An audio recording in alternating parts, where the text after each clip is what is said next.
So welcome back. As we start to look at culture in our classrooms and how we can respond to students from different cultural backgrounds, I want to look at a few ideas that Richard Niebuhr put forward in thinking about Christ and culture. That is, if Christ has revealed to us a better way of life, a better way of thinking, a better way of being and being saved, then how do we outwork that within the cultures that are all around us? And there are a number of different cultures all around us. That is, there is the secular culture, there are age cultures, there are gender cultures, there are lots and lots of different cultures around us, and there are national cultures as well. So when it comes to all of these different cultures, we've got to think about how we relate to them. And often there is a dominant culture, and some have said that the dominant culture today is the culture of modernity. One of the challenges, of course, is that Christians have perhaps contributed to the culture of modernity. That is, their belief in working hard, their belief in honouring all people, their belief in democracy. Some of these Christian values have contributed to modernity, together with Enlightenment values and Greek and Roman values and many other values as well. It's given us the world that we live in today, which is complex and it has its own culture. Richard Niebuhr, in thinking about Christ and the calling to be Christ-likeness, and then the culture that's all around us, said that there are 5 different ways that Christian groups often think about their position in relation to culture. Firstly, there are those who say that the Christian culture is against the culture that's out there, because the culture that's out there is evil. There's a drinking culture out there, a driving fast culture, dreadful cultures that are out there, sin-filled cultures. So that's one way some Christians will view the world. That is Christ against culture. And you might be able to think of examples of Christian groups against culture. And one example that I found interesting was the Amish community in Philadelphia, where they don't have motor cars because that's part of the evil culture that has developed. Another Christian position says that really, if God's at work in all the world, then God could be at work in the culture and in the development of motor cars and aeroplanes, or it could be neutral. If Christ is at work in all the culture, then looking at the culture can help us understand what God is doing. So the printing press and the iPad and the iPhone, God could be at work and able to use these in some way. And you might be able to think of examples of those Christians who see God at work in all the cultures. Then we have Christ above culture, who see that the Christian view of life and its hope is so different from the cultural view, which is concentrating on food we eat and clothes we wear and jobs we do. The Christian view is quite separate and above. It's up there with the music and it's up there with worship, and really they don't connect. I think there's a weakness in that. That is, the food we do eat can be connected to and celebrating God amongst us. The clothes we wear can be connected to and celebrating God amongst us.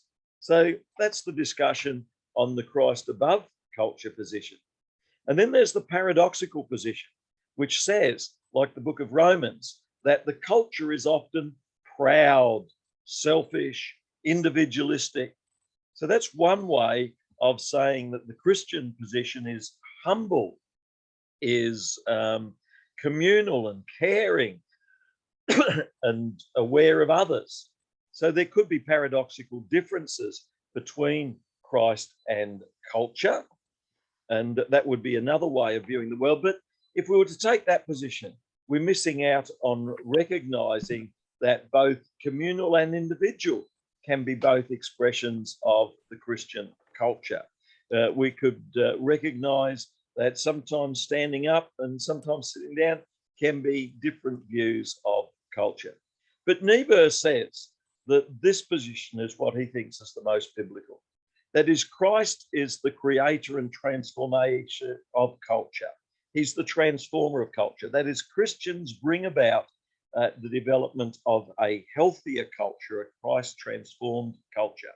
So Christ comes to this world through teachers, politicians and scientists, and Christians are able to bring transformation to culture as they speak into this world.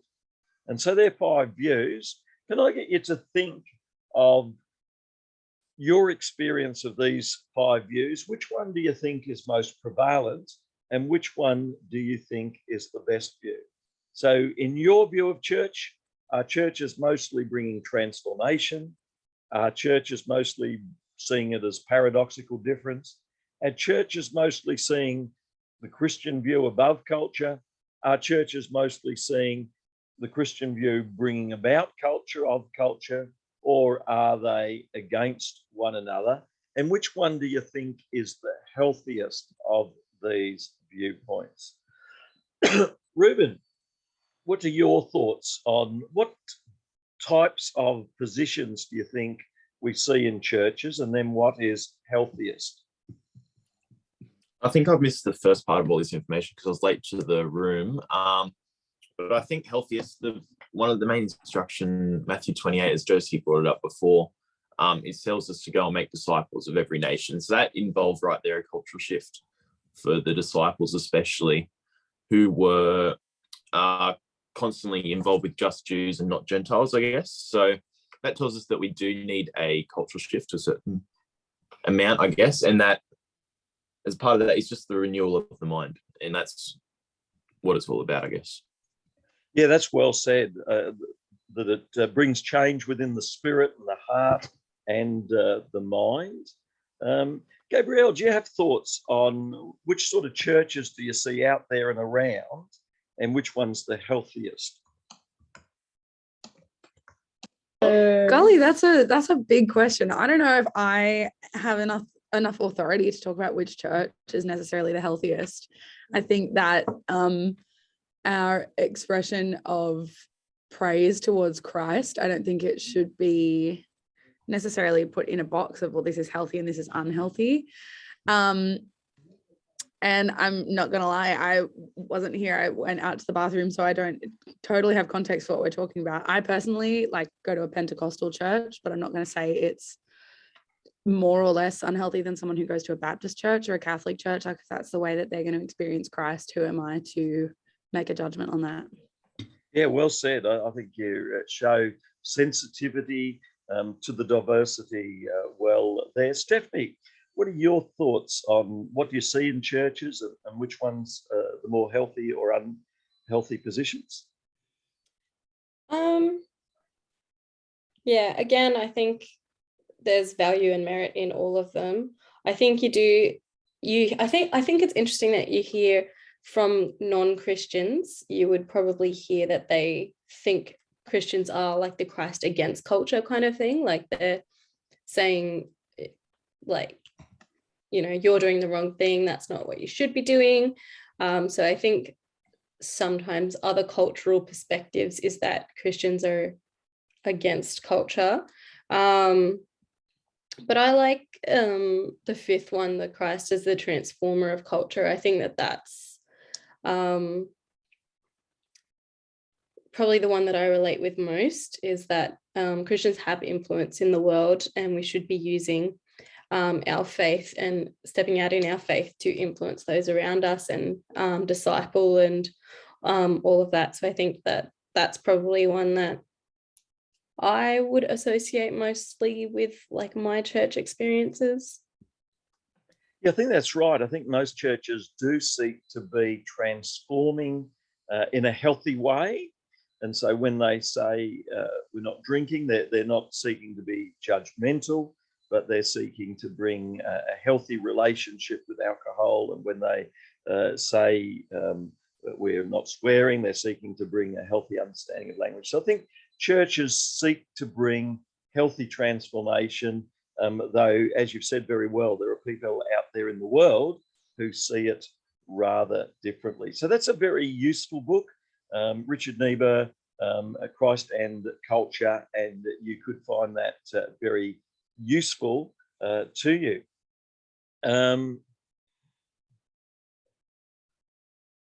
When we look at people, we often immediately jump to certain conclusions and we often recognize certain stereotypes. Here are some. And so you can see a stereotype represented here. Jasmine, what's the stereotype in this slide?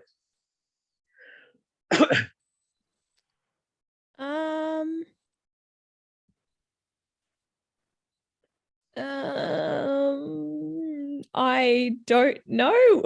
Actually. Yeah, Ruben, your thoughts on what stereotypes may be present in this slide of people from a culture? So we're looking at stereotypes of a culture, are we? Yeah.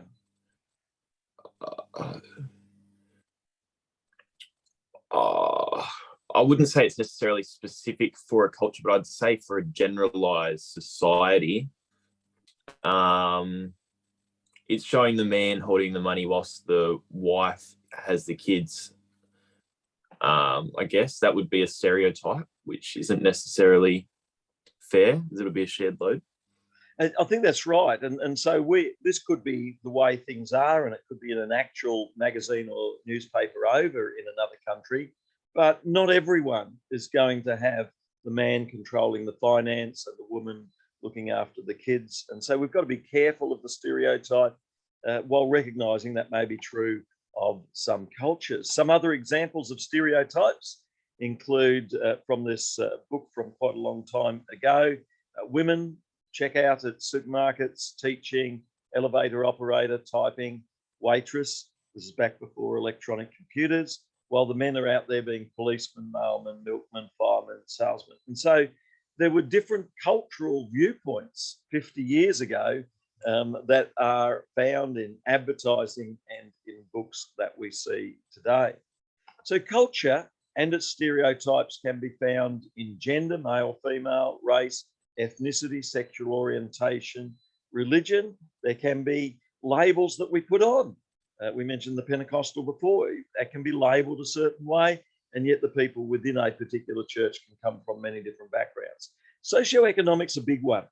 In our schools, we have students who are from wealthier families, and we have students who are not so well off, and that totally shapes their expectations. And even when it comes to picking jobs at the end of year 10 or 12 or going on to university, if you come from a poorer suburb, they'll often ask you the question, are you going to be working in this trade or that trade? Whereas if you come from a more well-to-do suburb, you may be getting lower results, but they might still ask you, are you going to be a doctor or a lawyer? Because socioeconomic status can often affect expectations and biases and stereotypes. Ability and disability. So if you see someone who's struggling with eyesight or struggling with hearing, you often label them in a certain way. Age, you label people. Family structure, native language, occupations, body size and shape, thin people and over-endowed weight people. Geographic settings, urban and rural. So there's lots and lots of different cultural labels. And if we think about the different cultural influences on your thinking and values, can I get you each to write down what are some of the cultural influences on your thinking and values? Was it more rural or urban? Was it more modernist or traditional? Was it from a particular country? Were there gender expectations upon you? Was there a position in the family, older or younger, that led to expectations on you? What are some of the many, many cultural influences on your background? Shyla, do you have any thoughts on, and then Noah, Shyla, do you have any thoughts on cultural influences on your life? I think like for some, well, I'm not sure about everyone, but I know a fair few of us had a Christian upbringing and were in the church from like as long as we can remember. So we've always had that cultural influence. I think for me, I had a lot of different influences because I changed schools quite a lot. And I think my education system or anyone's education system has a big like influence on that, because obviously that's education is how you like learn and grow, and it has a huge impact on a child's life. But I went to a Steiner school, which is, I don't know if anyone knows what that is, but they really focus on more like your development before the actual content. I don't know how to explain it. Like, I didn't learn any maths until year 4, but I learnt how to speak Indonesian and how to play the recorder and things like that, and how to knit and how to do painting. And I still have candles that I made. Like, they're really focused on like that natural side of I think that's really interesting. And then I went to a public primary school, which was a little tiny school, and that was all really community based, and like I still have a lot of those friendships, and I feel like that was great. And then I went to St. Philip's school, which again was reinforcing those Christian beliefs. And I just think all of those things really had a big impact, as well as church and my parents and other things like sporting teams and stuff like that. I think there's so many different influences that come into our lives through ways we don't even realize, like, and even watching television. And then when I was old enough to have social media, like everything we're taking in is having an impact. Yeah, so well said. And we've even got all of those television programs, whether it be Batman or Superman, and particular programs we would have watched, and they may have given us certain expectations. Noah, what are some of the influences that you have found? When you say influence that I've found, do you mean in my own life, in culture, in like just education? What facet are we talking? Yeah, probably starting with the big cultural perspectives. Are there influences from particular national cultures, and then working forward to more local cultures? Yeah. Right, so these are just cultures that I've seen. Yeah, and have influenced you, I guess, and influenced people around you. Well, obviously, first and foremost would be the Christian culture, because I grew up in that. My family's Christian. I grew up in church from, since before birth, I was there. And so that was a big part. And then I've only ever been to Christian schools, so that was always a big of a foundational part there. But then I also think growing up as a white male, you hear a lot about the whole like everyone loves to throw around the whole male privilege or like white privilege. And sorry, are you okay? Yeah, good. Yep. Okay. And then it's interesting because I don't exactly have any other experiences to compare what I can do now with what I might not be able to, or some things that I don't think about, but other people from different cultures do. So like, for example, you hear on the news about the African American society, when they get pulled over by police, they're taught to just kind of keep your hands seen at all times. Don't make any sudden moves, this, that.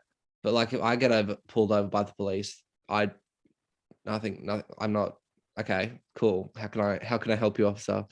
And it's like that. And so, for example, even the understanding, or kind of, I guess, a privilege that I could go walk around at nighttime just on my street without fear of things. But say my cousin who lives with us, I don't know, like she'd be fine with it because that's just who she is.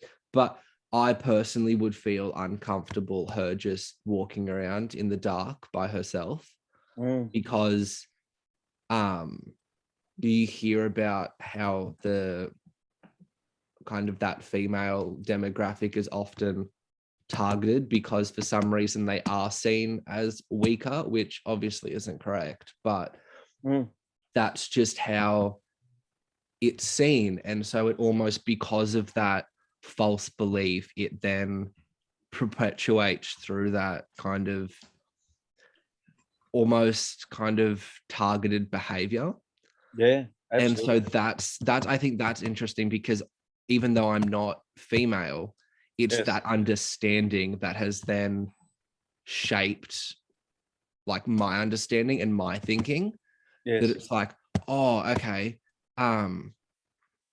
there are certain things that like that guys do to make a girl uncomfortable, so just don't do that. Like, which I mean, and a lot of them are fair, like I wouldn't do them anyway, but the point is, it's like those are things that I've like learned growing up, and those are things that you kind of have to yeah. So we see these are examples of the huge differences all around us, and language, dress, behavior, and you've mentioned there are different expectations for males, females, even out walking at night on the street. That points out that there are different pressures, expectations on all people all around. So there's a huge number of different cultural influences that you can see in the classroom and that you can see in thinking. And when we talk about just simply the way people dress, the language they use, the food they eat, that's just the surface. Way below are beliefs, attitudes, values, and perceptions. So can I get you to think a little bit about what some of the values are that you hold to? And we've mentioned them before. So there would be certain cultural values that you may have, that you may even communicate in the classroom. I guess there's a huge number of different values that we bring that come to us from many different areas and backgrounds and places. Stephanie, any thoughts on what are some values that you find are quite strong in core ideas, core values that you hold? Stephanie? So is this kind of like the question we were talking about earlier? Yeah. Definitely my faith, like we were saying earlier, so I won't really go into that. But family connection is really, really important to me. Like a lot of decisions are made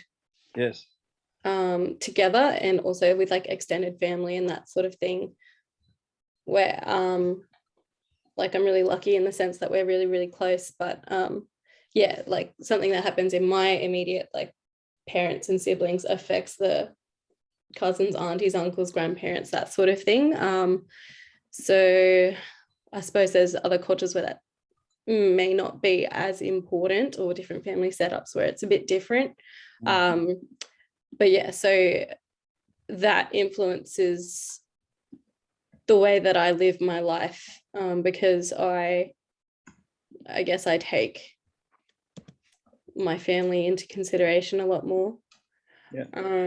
And that raises interesting concerns that every student in your class will have some sort of connection with faith or no faith.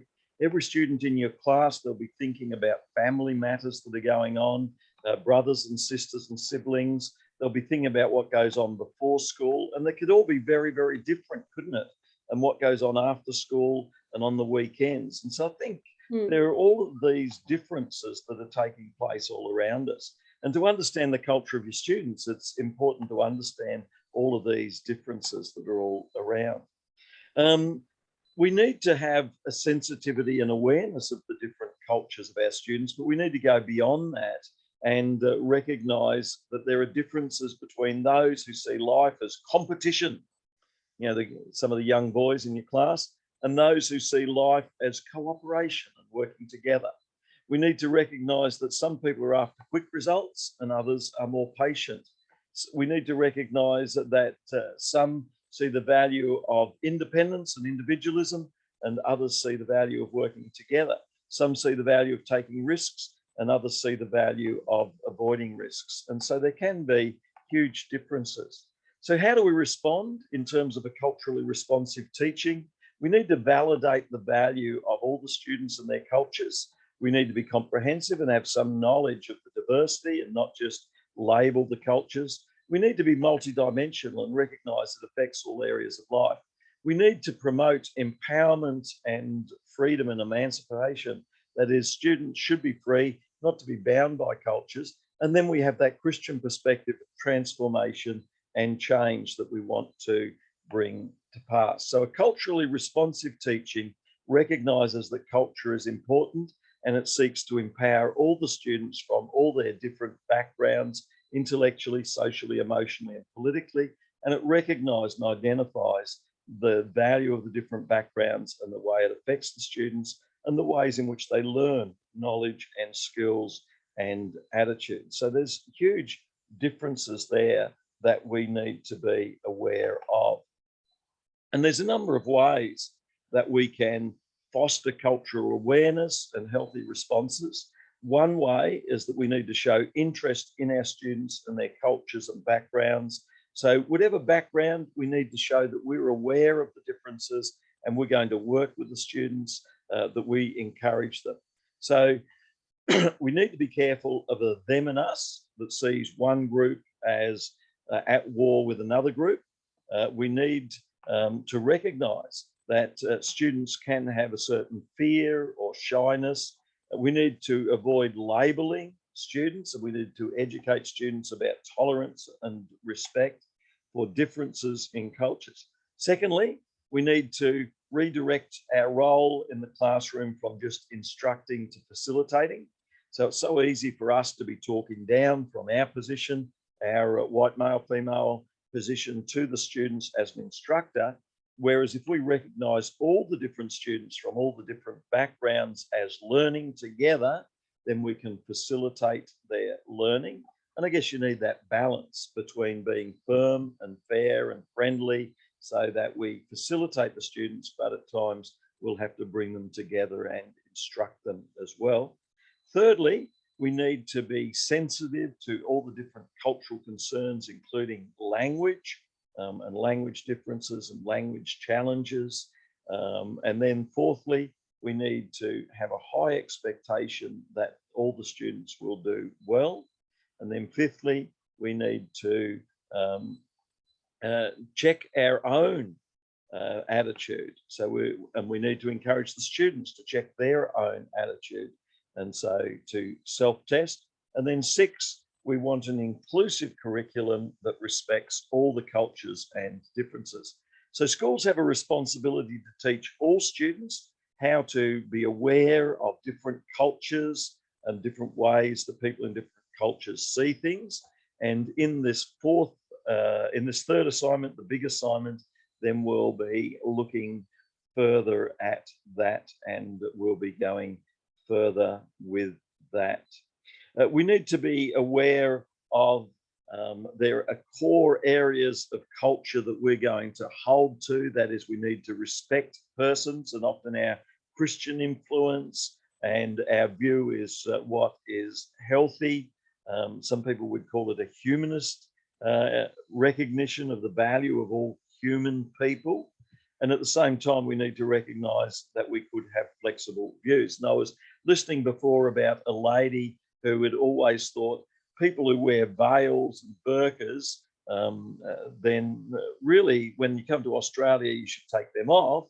And then she was offered a job overseas.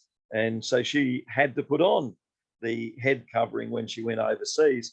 And she realized that for the people overseas, they see this head covering as part of the core sense of identity they've been raised with. And when they come to Australia, it's not something flexible they can take off, because it is part of who they are. And so we need to recognize that for some of our students, there are areas of core identity that can be a bit different to what we may see as flexible and able to adjust to. And same with gender difference. Some people will highly value wearing certain shoes and makeups and things, and others will see it as flexible. So we need to ask, what are the core aspects that we see in our school and our classroom as important, and what is flexible?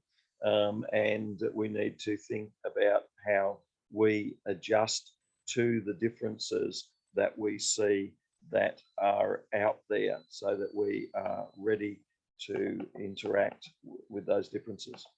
We need to recognize the difference between equality and equity. So we might say, let's give the students all an equal amount of time, but some students may take longer if they've got eyesight difficulties, hearing difficulties. So equity says that we seek to encourage the same outcomes, realizing that we may need more input for some students than for other students. So equity is different to equality. We need to be aware of the dangers of labeling certain cultures. And so one person might ask, do it look Indian? We've got certain images of what a different culture may represent. So we need to be aware of the differences in cultures. Here's a little exercise. Can I get you to think about how you would respond to these people? They're wanting to join your class that you're running. You got 3 students here wanting to join your class as a teacher. What are your first impressions of these 3? Happy with them, joining your class, all good. Here's another student lining up to join your class. Happy with him, join your class, all good. And then we've got another student wants to join your class. Happy with him, join your class, all good. And then there's a group of 11 students here, led by this guy here, who's trying to do something out of school, and he wants to leave his school. He's done 1 year of study, and then his friend, Paul Allen, says, let's leave and do something with our other 11 friends. And he says, no, I need to complete my studies. So he goes on for another year, and then finally Paul Allen convinces him to leave his studies and quit. So here's the guy, the dropout, who leaves his studies. Here's another person wants to join your class. Someone a bit older wants to join your class, and then someone else who wants to join your class. Now let's see how well you went. These 3 are Merit Scholar winners, so they're top students. So they'll do well in your class. But if you've accepted this student, he was a mass shooting killer, and he's killed 98. So he may not be the ideal person to have in your class. So if you've been able to spot that, then you're probably better to exclude him from your class. This student here, 11 years old, he saw a car run over a child. He quickly ran and got a car jack, came and helped free the child pinned under the car. This group of 11 students, anyone able to tell me who they are? Paul Allen was one of the 2 students who was leading the group, and then who was the other on the lower right? Any hands up? Why did he quit school? What was he going to do? His name was Bill Gates, and he had the idea he might develop a computer program that might do fairly well, and he called it Microsoft. So doesn't always do badly to leave school if you've got something good to go with. This guy was a sports person. This guy was a pope, so he probably helped you with your theological work. And unfortunately, this person was a criminal known as the Barefoot Bandit, who did a number of burglaries, etc. So the point that we're trying to make there is that it's very, very hard to judge people by external looks, and we need to recognize that every student may have differences within. Students are complex, people are complex, we need to get to know them. Teachers are also complex, and here's some different teaching cultures. Some love to repeat all of their lessons. Others love to always start and teach something new all the time. Probably a good balance is to become expert and repeat some things, and then to make things about others. Some love to make negative comments about the students, feeling they will motivate them. The head of Apple, Steve Jobs, we're told, made very negative comments because he felt that's the only way you can motivate people to make a good iPhone or iPod, was to say negative things about them. Hopefully that's not the only way. Some are referrals. Some teach their subjects rather than the students. And then we have some teachers see themselves as missionaries. They're going to transform and save everyone. Other teachers understand their subjects well. They realise students are able to learn for themselves, don't need spoon feeding everything.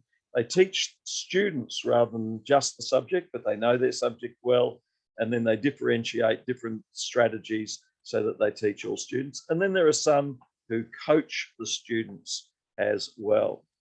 So you can see a number of different ways of cultures that different teachers have. Some say that we should focus on the strengths of the students rather than their weaknesses. So different students will have different strengths. So if you can see something that they're good at, focusing on their strengths will build confidence, engagement, productivity, help them to grow, find a satisfying career, and help them to develop. So focus on strengths can be important. Focus on possibilities rather than problems, engaging with them, motivation rather than just preparation, and drawing out from the student rather than just putting in an excellent. So all of these are different cultural approaches by teachers and cultural approaches by students. An interesting poem says, our deepest fear should not be that we're inadequate, but that we have power. That is, our culture, who we are, is powerful, and we're not humble to admit our inadequacy. It's our light, who we think we are, not our darkness, seeing the need for light, that can be most frightening. We ask ourselves, who am I to be brilliant, gorgeous, talented, and fabulous? Actually, it's what we admit that we're not that helps our light to shine. We unconsciously give other people permission to recognize their weakness and frailty and safe space. Then we liberate them from fear and liberate us from fear. So that's a poetic thought.